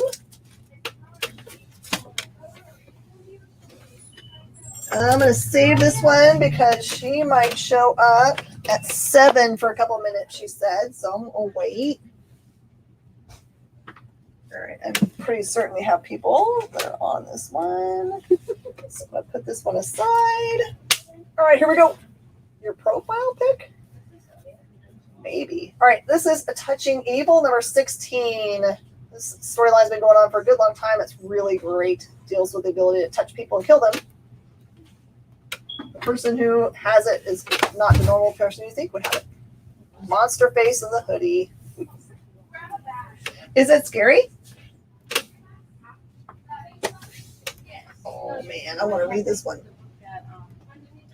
And I will do reviews for all of these books this next week, just because this came in a weird time, so I don't want you guys to miss out on getting reviews on them. But this is Darling number 3.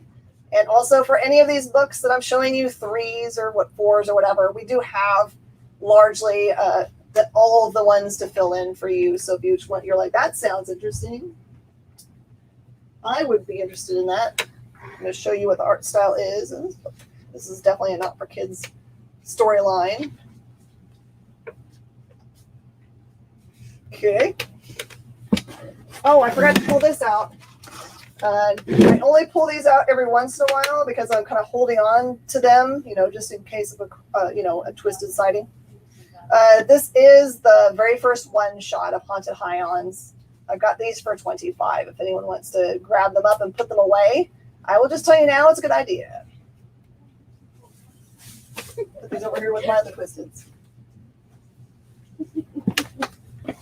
I'm Jen, and struggling with choosing football and live shows. Do both. Why choose? Just get 2 screens at home. 2 screens is all you need. Okay, and this is the B cover for Darling number 3. Highlands goes. I've got a total of 5 for this show. Oh, perfect, Sean. Yeah, that was 25. I pretty much just I know that I've got some of them listed for more, but I'm just doing them for 25 during the show because it's just too much trouble to try to figure it out. Ooh, Boston. This one. The Boston Metaphysical Society. This looks like a single shot book. They've had a couple series of this, and this is a really fun one.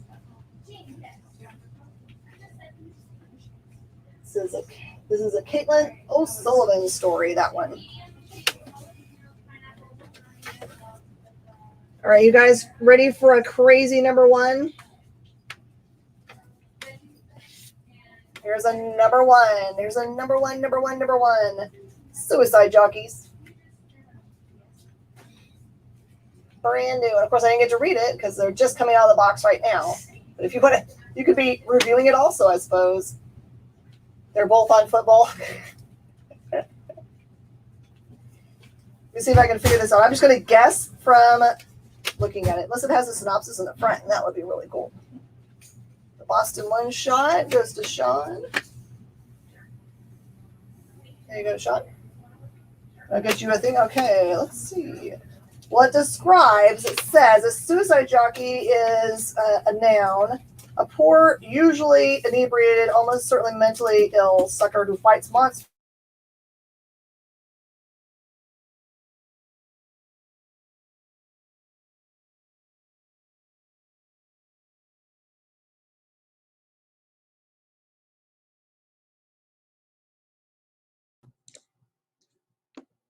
Please excuse the momentarily frozen Miss Jen, unless it's just me. Does everybody else see her moving and talking? Oh, okay. Hopefully they'll get that. Oh, Jenna is frozen too now. So it seems like they've said they've been having problems with the Wi-Fi. And I hear something. There she is. Okay. Hello. Feed froze. Don't worry. It will always come back. We'll always be back. All right, so we were just showing Suicide Jockeys. Stop breaking the fourth wall. Now you've heard from the robot. Oh, we got to give him some hearts and stuff for being on. Pew, pew, pew. Thank you, JT. And this one is the B cover for Suicide Jockeys.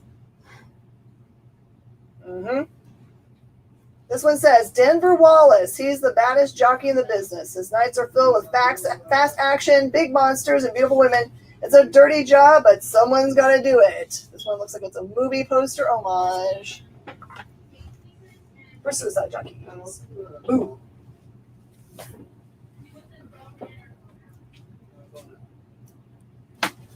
And here's a reminder, we're going to totally do a live show while he's here, but mark your calendars for the 11th of September, which I know is usually synonymous with a bad date. We're going to overwrite it with all kinds of fun. Rich Davis, who does Cult of Dracula, is going to be in our store all day long signing, in which we have very special variant covers. And at that night, we're going to do the live show with him. So you can get live autographs on everything you want to buy from him. I'm going to give you guys really great deals. So just so you know, you're crazy for the Swayze. Roadhouse. No universe collapsing. So if you are loving the Cult of Dracula, there is the number 6, of which 3 of them have got to go down. So I only have 2 copies left of the A cover for you. A cover. And this is the end of the first story arc. So, and listen to me when I say the first story arc. So there's going to be more stuff for you guys. Okay, I've got those set aside. And there is the Mayor cover, which is the B cover. For Cult of Dracula.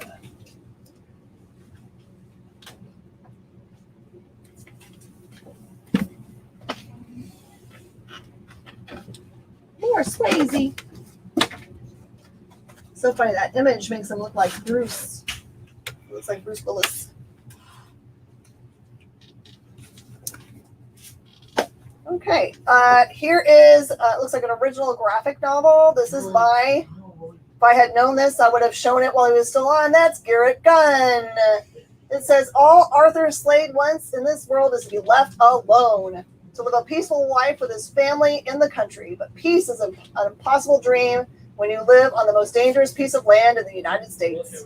When a group of outlaws murders his family, he embarks on a mission to make those responsible suffer. He will hunt them all down and tear apart their crew piece by piece, even if it means he has to cross the border into the western regions to do it, even if it means he has to go west. That's a $15 trade. Garrett gun. Yep, we got yours, Sean, for your suicide jockeys. So there you go. It sounds like John Wick in the West. Yay. Go West trade, Jeff Gill. Jay Burns wants to go West. Yes. You made the right move. She was making all the I must have sounds. Yummies. Hello, my son. Do I have the I do. I do, Paul.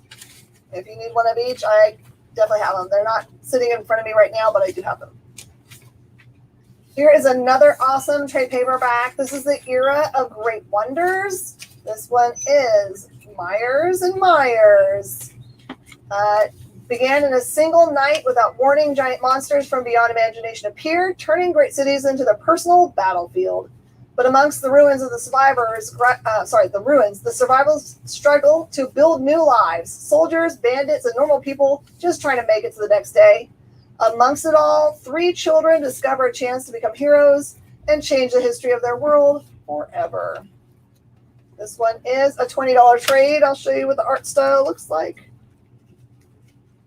See if I can find, oh, look at this. Oh, it's a chain gang. All right, Paul, oh, what is this creature? What the heck? Here, I'll show you one with its actual. This is really cool looking, man. That's what you call super saturated colors. So there you go. It's the Era of Great Wonders. I also have that in individual comic book form if you prefer. This was an awesome trade paperback about a fight club, but it's a fist fight club. It is 20 fists in which roving gangs of hoodlums / people just hang out, ready to West Side Story, challenge each other and each other's crews to fist fights. This is 20 Fists. And it says, this is a comic about fist fights and bad romance. The no-names are new to the 20 Fist Fight League. To begin to make a name for themselves, the worst possible thing happens. Their leader, Chell, falls for Billy, the leader of the rival crew, the Big Jackets. Now with their crews about to meet up for another battle, Chell and Billy need to decide to make love or war. There you go. That one is just, oh, what in the world? That's just $10. That's a $10 trade. That doesn't seem right. I feel like they forgot a 1. Sure, man. It's got to be wrong. Oh, trade between. You like fist fights? Ooh. I'm going to take all those Great Wonders tonight. Gotcha. Okay, and the last trade in this box is Claim. This is you would like this book because it was worked on by none other than Dr. Chris Blanche, who you know from the shows. This one says, kind dead is dead. Harmless, hairless, and airless. This is like a wordplay. Hairless and airless. Now war has arrived in Unstablakia. You've got to be kidding me. Unstablakia. And the kingdom's only hope is 2 incompetent mercenary heroes. Rob, a delusional goblin, and Dop, his silent doppelganger sidekick. Hope this war means steady work with a side of fortune and fame, hopefully without getting them killed. Journey with these 2 dum-dums as they scheme along among the 5 factions that have sprung up to claim the throne. This adventure has it all: shining knights, zombie bites, and big dwarf fights. Not to mention murder by pie, incredibly unpopular goblin cults, and of course true romance. Hey, wait, did we mention the fighting? Trickling treats. Wait, it's more on here. I have to keep going because it's so dumb. Watch what happens to our lovable, lucky, yet not so smart mercenaries as they make their way through a game of musical thrones and see if they live happily after. See if they survive. Based on Claim, the hit fantasy card game from Deepwater Games. Claim, a song of iron spice, serves up swords, sorceries, and satire in a crazy kingdom stealing caper. Hurry up and take your claim. Only time you can say claim on the show. That's right. That's the only time you can say claim. All right, I was going to show you guys this other cool stuff. Was this something that was claimed, or is this stuff available? Available? Okay. I'm actually going to do this one first because I have another trade that's sitting over here, so I want to do it. I'm not going to put it on the board because otherwise I think the whole thing will fall down. This is Black of Heart. This one happens in 1949. A depraved serial killer stalks the streets in his yellow taxi, dumping the ravaged bodies of random women in the back alleys of New York City. Homicide detective Drake Harper is condemned to pick up the pieces, but as the body count rises, Drake's personal life spirals out of control, and no amount of booze can silence the voices of the past. An untraceable killer, a detective on the edge, a city that never sleeps. This is a $20 awesome trade. And let's see if I can show you with art. Ooh, look at this art style. Yeah, pretty. I just need to take a bunch of this stuff and read it. This is a single shot book that's a spoofy book called Spaced Out. So it's a spoof of all those old war books of the past, like Sergeant Rock, and this one's got Enemy, ASS, and Prisoner. So the Prisoner. I've just got 2 copies of this left at $4. I'm just going to put a whole bunch of stuff on here. And I'm down to just 1 copy of the horror double feature. This is the number 2. You don't really need the other part. This is the Dolls, the Scout, and I don't know, there's another little thing in here. There's just 2. There's 2 trips to terror. There's the Scout and the Dolls. Super school piece. Okay.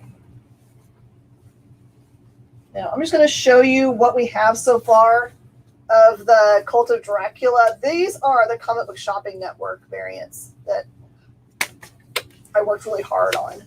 Horror Double is gone. So there we have a bunch of, we got a regular trade dress and a vegan for all of them. So that's what number 1 looks like. They're all by really awesome, talented artist, which I've actually tapped to do another book cover for me because I love her so much. This is, oh my gosh, such a gorgeous cover. There's the vegan version. But her name is Kelsey Valeria. There is what number 2 looks like. And they did them without any direction. I just said, make dope covers. There's what 3 looks like. And you don't need to claim any of this stuff today. We're going to sell full sets when he's here on the 11th. But I just wanted you to get a feel for them. Or if you wanted to have a set that wasn't signed or anything and you just need to wait for them. Jay's birthday is the 14th. I thought you already wanted to come up here to see because we have all the books. There you go. Oh, that'd be perfect. So that's what they look like. I just wanted you to be able to see how pretty these are. Because they are mind-numbingly good. So just so you know, we have them for like $15 for trade dress and $20 for the vegan. I'll make you a deal if you want to have a set, like a full set. Just let me know. I'm sure we'll figure out all the pricing so that it makes sense because that's a lot of money to spend at one time. All right, we have another pile of somethings. Oh, I was waiting on this for my girl, Dr. Christy, but I don't think she can come in. We also have Broken Gargoyles, Sin and Virtue. Number 3, I've got 3 copies of that available. That's the last of the stuff that came out of the box.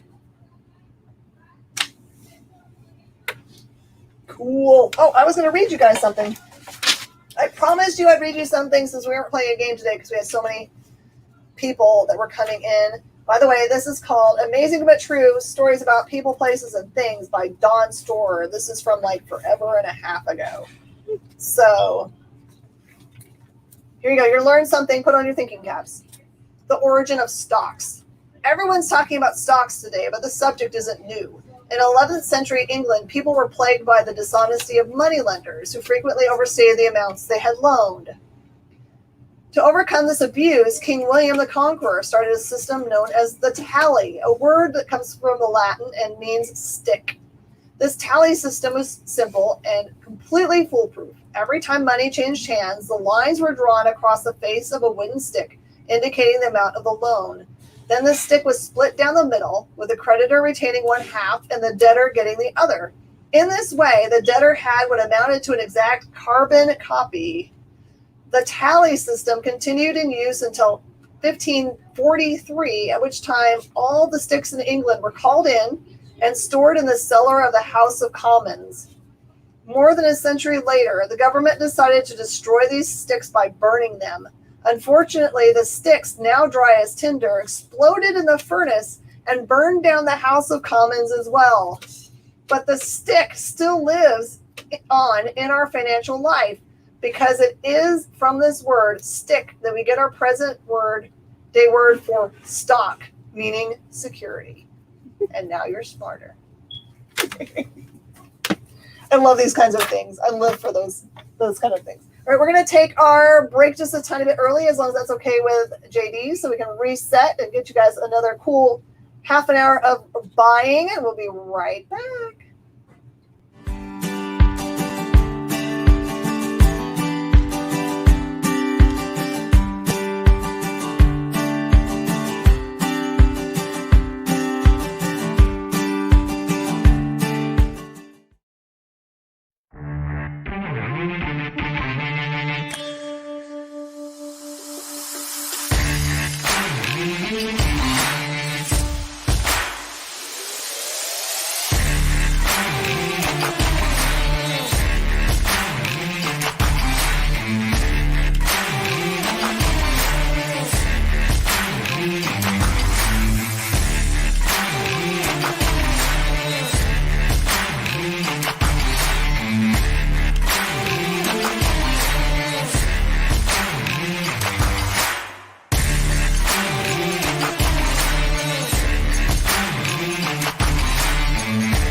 There's something for every imagination at your local comic shop.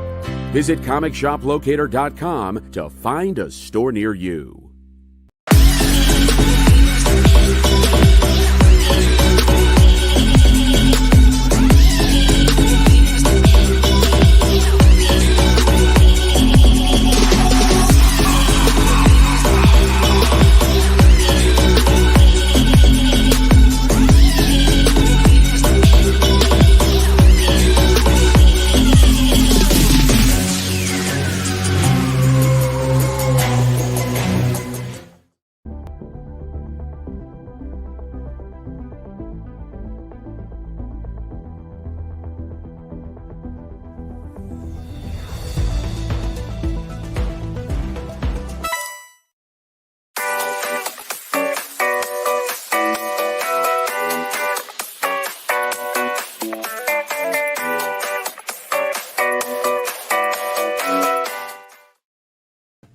Everybody, and welcome back.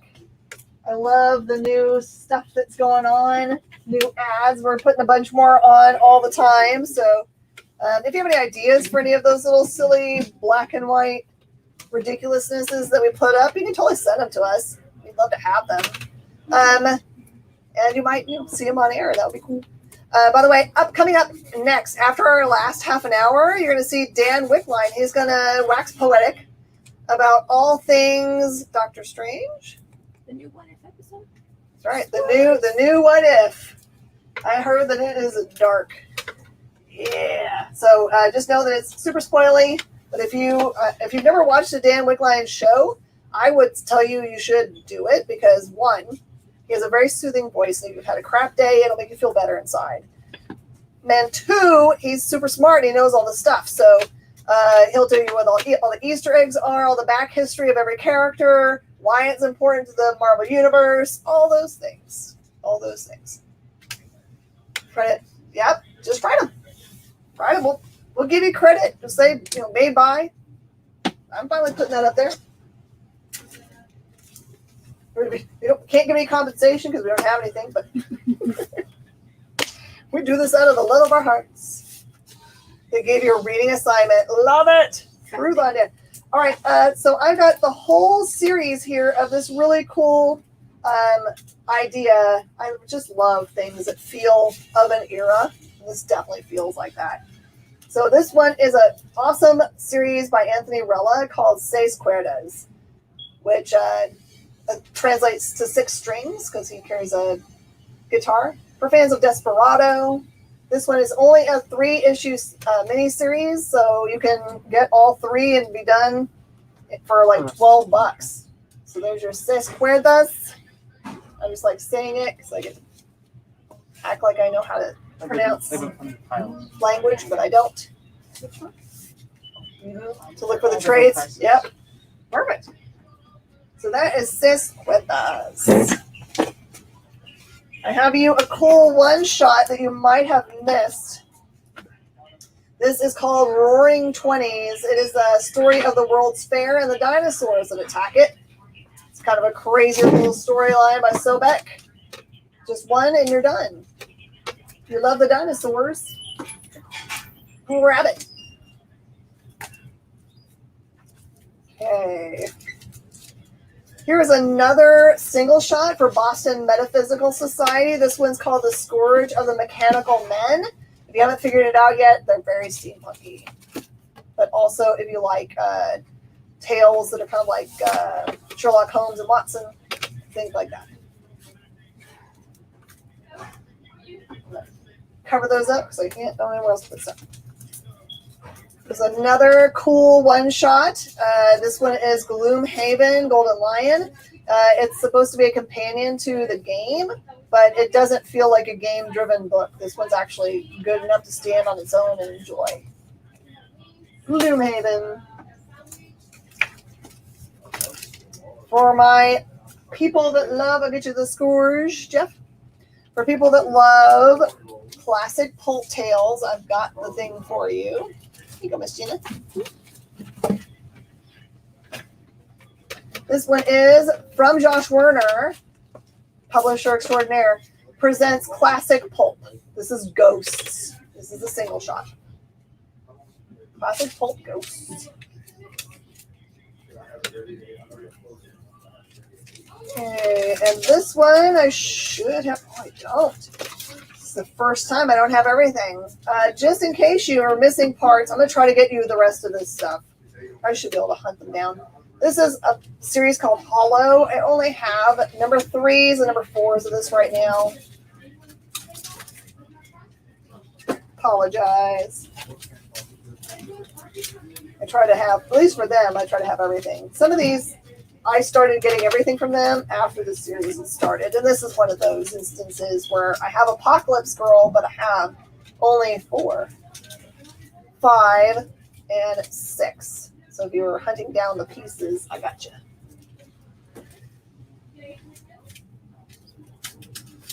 Okay. Here's one where I have every piece. Yeehaw!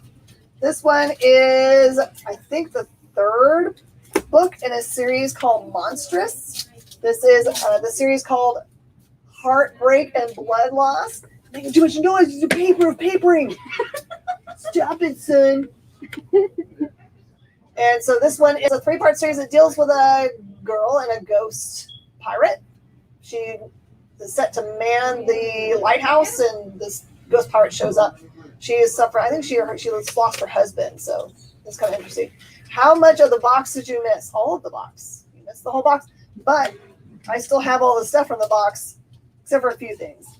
There is number 2 from this series and the number 3. So I've got enough for like 3 people to get sets.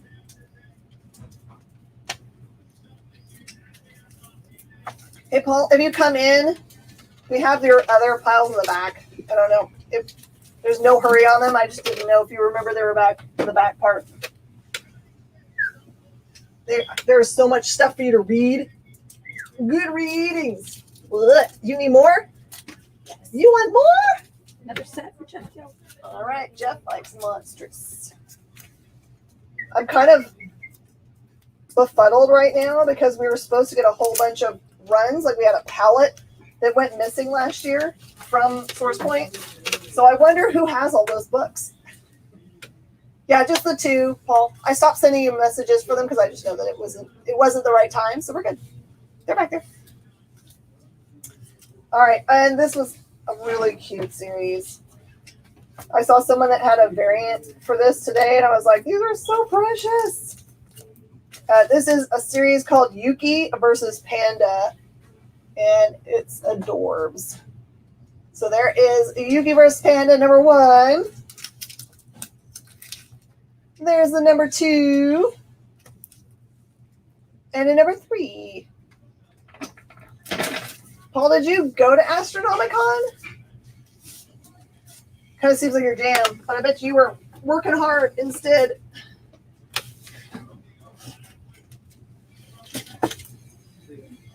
Don't you worry. We'll try to get those guys to come here close so that you don't have to travel.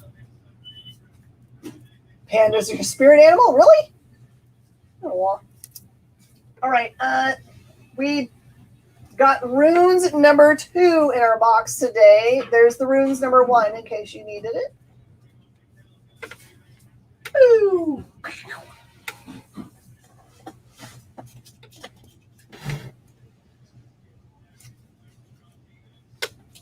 All right.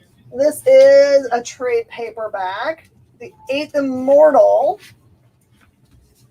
I'll read the copy. Try to do my very best here. 7 immortals walk the earth. Never can there roam an 8th. This prophecy is defined the millennia-long life of Curipan, who possesses the world-saving power to unmake immortals. Haunted by the lives she has stolen, Curipan struggles to make sense of a reality defined by trauma and loss. But when her burden becomes more than she can bear, Curipan seeks to reclaim her forgotten for humanity and finds herself caught in the middle of a primordial war between the spirits of life and death. The 8th Immortal is a scandalous fantasy that asks the question, should anything last forever? This one is just a $15 trade. By the way, the new immortal that she's trying to block is a kid. And she is up to no good. I know that back thing makes her sound like she's a good guy, but she's not. All right, this is a single shot. This is kind of one of those cool, perfect things. I know you guys have seen us recommend this new company called Comics Experience, which is CEX now. This is what their imprint looked like when they were under the banner of SourcePoint Press. So if you liked any of the you bought from them yet, which is like Stud and the Bloodblade, and there's a bunch more stuff coming out for them, this is called Backfired. And as far as I know, it was a single shot.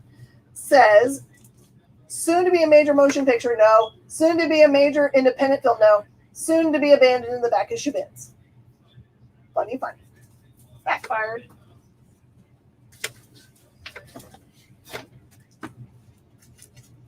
Yes, Jeff Gill wants Immortal. I think you'll like it, Jeff. I really enjoyed it. Okay. And we got, that is the Sin and Virtue number 3 over there, but here is Broken Gargoyle's Sin and Virtue number 1s. I do believe we sold out of the number 2s that we had. I'd have to order some more for you guys.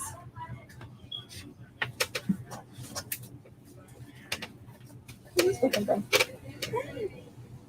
Who's next to it? Did it get put in the wrong spot?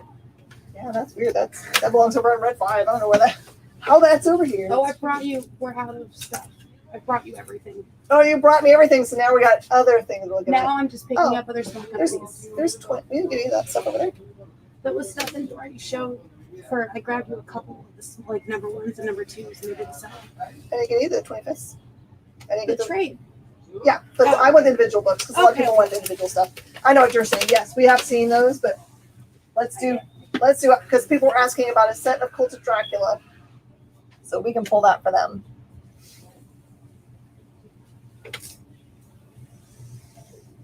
Thank you guys for all the support you have been giving us and sharing and liking and giving thumbs up, ringing the bell and all those things. We can really see them on our end. It has really encouraged us and made us go rah-rah. It gives us a lot more to talk about when we're having, meetings. Hey, Max, can I have those? I cannot reach. There's a blockade of boxes here. Take it, Max. All right. For anybody that thought they might enjoy having 25th as individual books, I have the full series. And I even got variants. Okay. So here's the cool versions. This is single. It's just a 3-issue series. There's number 1. This is the number 1 special variant for Pride. There's the number 2. And there's the number 3. Oh my goodness. Domination of your minds is our last possible decision. We don't even know what to do with our own. Did you say I had a whole palette of comics go missing? Yes, Brandon. I got a message from that's the other. I had a message from SourcePoint reminding me to pay an invoice, and I was like, "What's the invoice for?" Because it seemed like a lot. And they said they showed me what the bill was for, and it was like an entire pallet of runs. I was like, I have not received a pallet from you guys since the first 6 pallets I got. And there's been anything in between. They're like, are you sure? And then I got a message almost the same day from the shipping company. Hey, did you happen to get this pallet? No. And if you don't know where it is, I certainly don't. And I have not heard from them about it in a month since they said, hey, do you know where that is? Yep. There's still some haunted hideouts up here, which is crazy. All right. Here's the fun stuff. Okay. And Pat's on. Pat, do you have a link to come on, hun? You're super late. Pat, if you need a link, let us know. How many bags are left? They're $30 a piece. There are 4 if you don't count the one that I opened up. I mean, you can get the one I've got opened up if you need 4. But otherwise, there's just 3 left. So it's 4 for $100 or $30 a piece. And they all have something crazy weird in them. Yeah, it's happened more than once, honestly. All right, we're going to go backwards in Cult of Dracula. That's Cult of Dracula number 5A. And this is 5B. That's the mayor cover. So I'm going to hand the mayor off because someone was wanting to build a set of mayor. You do not. Yep, I can send it to you. I think I've got it saved in my phone right now.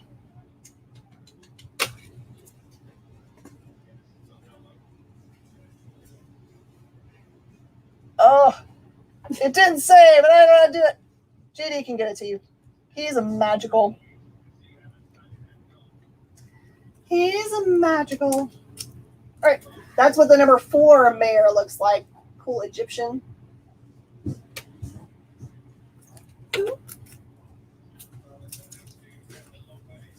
Weirdly, that's all the 4s I have. That is number 3A. By the way, you guys should seriously be thinking about collecting Cult of Dracula. Hint, hint. There's the mayor cover for number 2.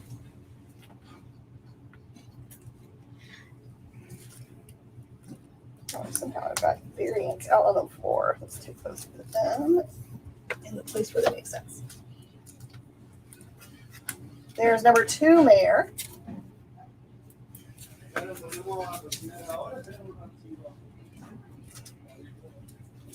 And regular number 2. It's so full out there. There's all kinds of other stuff. And 1 mayor.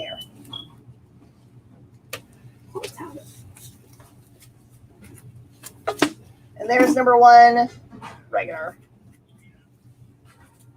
I do plan on writing something very soon in the future. I actually got sassed by a publisher yesterday for not actually turning in a script like I said I was going to in when I had infinite time. Yes, soon. And then this is some variant that I cannot find online. I received it. I have no idea who made it or when it came out, but this is the number 2.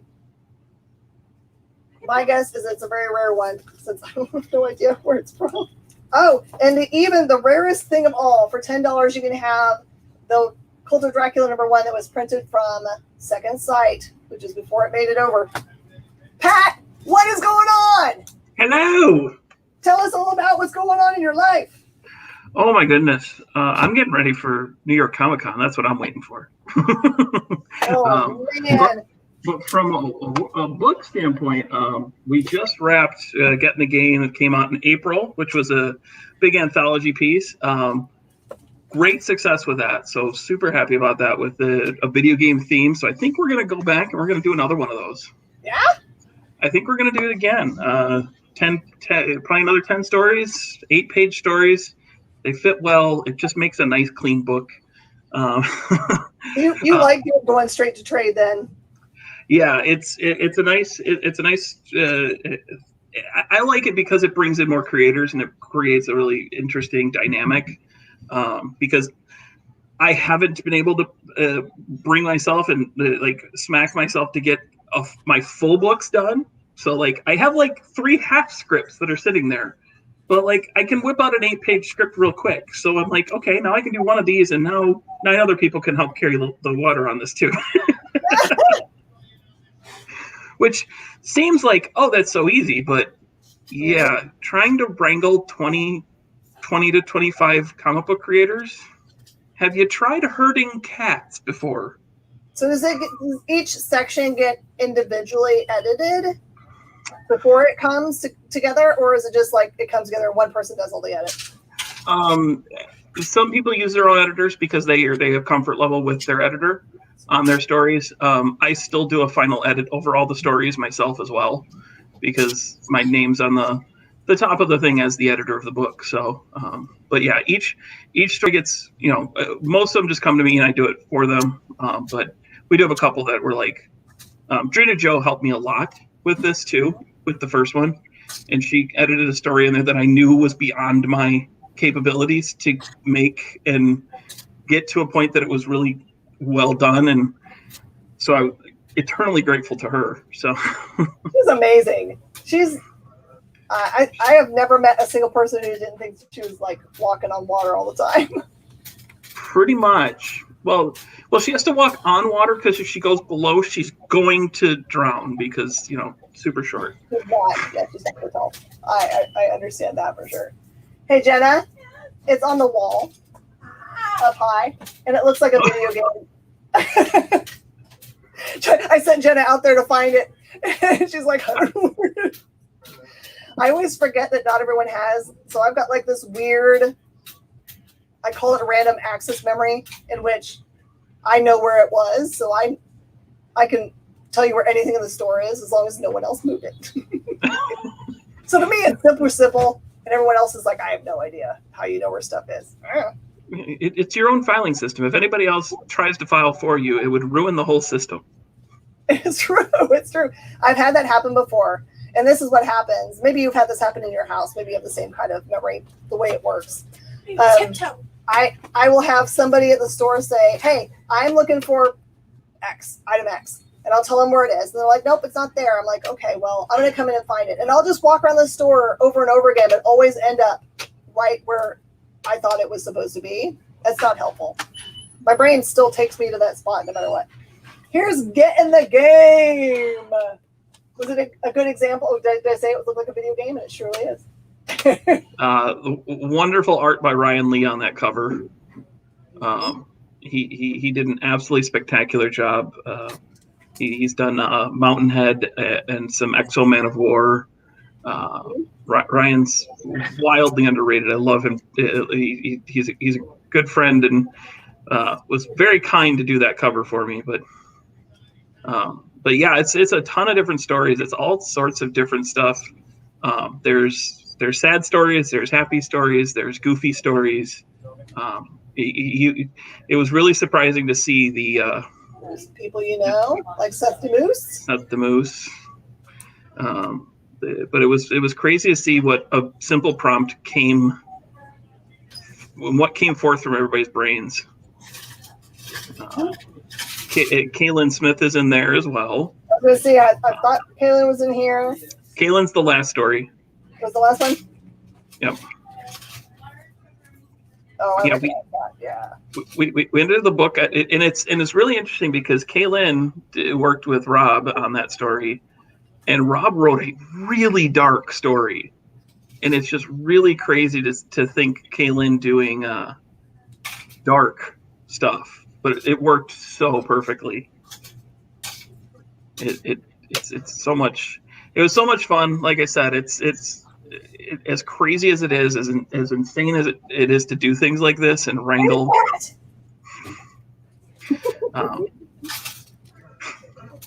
Wrangle all these people. It really did was just. I was so happy to work through it, and actually that's Brad Gisha, who worked on. I just blanked on his titles at Source Point. He's totally frozen. Look at his beard. He lives in the UP of Michigan. He's in the Upper Peninsula of Michigan. So that's like every winter for him. No, I say no. I can't do that. No. Oh, what? I just had it. Oh, I just had the name of it. Black Museum is Brad's work at Source Point. But yeah, just so much fun to work on all that. And it really came out beautifully. What's so nice about it is it has so many different types of stories. Everyone can find something to love in there. Oh, it totally looks so cool. And there's Drina. So yeah, this is a lot of fun. I like anthology stuff because it's not like getting one book. It's like getting 5 books or 6 books or whatever. Yeah, it's crazy to jump into something that huge from the beginning. Like, I've been around comics. I've been through a lot of those things, and I've seen the stuff, and I've talked to people, and instead of like, hey, let's dip my toe in the water, let's write something little, let's write a one shot, let's do this or that. It's like, nah, let's do a project with 10 sets of creators. Why not? I mean, it kind of sounds like on the face of it means less work for each person, but I'm sure that's not what it looks like. It is wonderful, but we're all creatives, and it's not. We're not always. We have a what we might call a flexible relationship with time, and. So what does New York Comic Con look like for you? Are you guys gonna make the giant booth and everyone gonna spot at the booth? Are you gonna do your own space or? Yep, I'm gonna be helping out at the Source Point booth. We have a giant space in the middle of the floor. It's amazing to see the badges are all Source Point books. That's so cool. The boss has told everybody, if you want to be at the booth, you got to help set up or tear down the booth because the space is going to be that big. That's always the rule, right? And no one ever wants to. You kind of have to tie people down in the last 10 minutes because otherwise they're like, I'm just going to go to the bathroom for a second, and then they're just gone. Yeah, well, that's being a showrunner myself. That has a big. That's very true. Which show do you run? I'm sorry, I don't know that. Oh yeah, Cherry Capital Comic Con. Oh yeah. I'm the exhibitor relations director for that. So. Yeah, the only thing I've ever done in that regard is I've done a lot of volunteering in the planning stages and being part of the volunteers behind the scenes. And what I've seen, honestly, is that at the very beginning, when you're gathering people, like getting people excited for volunteer and get department heads and stuff, everyone is so daggone excited. And they come to every meeting and they interact and they're like, let me build a spreadsheet. And that you get like close to the show a week out and people start disappearing. I don't have no idea why that happens, but I've been part of so many shows that they just like, where did that person that was all gung-ho at the beginning, where did they take off to? Well, and I think some of that comes from, you know, the higher the department heads and things like that. They start like pulling things in because they're like, if it's out there, it might not get done, and I'm just not going to take that chance. Like, just let me take that back. Yeah, I can totally see that. So how did you guys get to do the badges? Did you ask them? They ask you? With the New York badges, I actually don't know how that came about. I assume Travis had a lot of conversations with Reed Pop. So I believe it's been, I believe Warner Brothers has done the badges for years with Reed shows. So DC Comics and some of AMC did the New York shows, didn't they? I can't remember. Walking, I've only been once and have one badge. I feel like it was Walking Dead badges and AMC show badges at New York for a long time. But it might have been DC. I can't remember. I've never actually been to New York Comic Con, so this will be my first time. So Pat, I will tell you, there's 2 rooms you need to know about at New York Comic Con, and they're the only really important ones. One of them is the basically the Creators Lounge, which is a nice quiet space with big round tables, and it's only people that should be there. It's like professional lounge. And then they have another separate room that's kind of more close to the eateries. That is for people that are on spectrum that get overwhelmed. And that is supposed to be a quiet room. Like people are not supposed to talk on their phones, and it's supposed to be just a place to decompress. And I, who am not on spectrum, spent many hours in the spectrum room because I was not prepared for the craziness of what New York City is, because there's no getting away from people. Yeah, I've never even been to New York. I've never been over, so this is a brand new experience for me, and it'll be probably the first time I've been on a plane in 5 years or so. I mean, it's just I don't travel a lot, unfortunately. But we have run out of time. I hate when we run out of time. Man, no. Tell everybody your social medias at least so they can reach out to you and get the skinny on everything else you're up to. I am at Professor Nerdly on all of the socials. That's my handle. It actually has to do with palm trees. There is a story behind that has to do with palm trees on a beach. I swear to you, it does. I'll tell you sometime. I'm definitely asking you next time we have you on. I'm absolutely going to get to the bottom of that story. All right, everybody, thank you so much for joining us on this all Source Point show. Stay tuned for Dan's show. Dan Wickline is going to talk to you about the What If episode that just happened, and it's going to be spoilery, so just be aware. Thank you so much, Pat. I appreciate you. Thank you, Jim. I appreciate you.